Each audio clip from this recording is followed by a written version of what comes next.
Hi everyone, in this video I'm gonna let you know the ways to find your Epic Games email and password.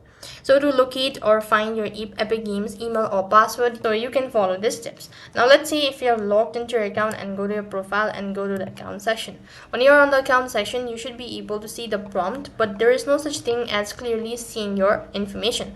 So if you go to the account section or account settings, you can see your email address displayed, but then you cannot see the full email address. Whereas as for the password, if you go to the password section, you won't be able to see any sort of information. But then where you can actually find your password in email is that if you have saved your information in your Google Password Manager, then you should be able to locate it. Tap the three dot and then go to the settings button. While you're on the settings, you can go to Autofill and Password. Then go to Google Manager, and on this page you could go ahead and locate for the password. You could type in Epic Games, and if you have actually added it to your Google Manager, here you should be able to locate it. So that's basically how you can find your Epic Games password and email. That's all for this video. I hope the video was helpful.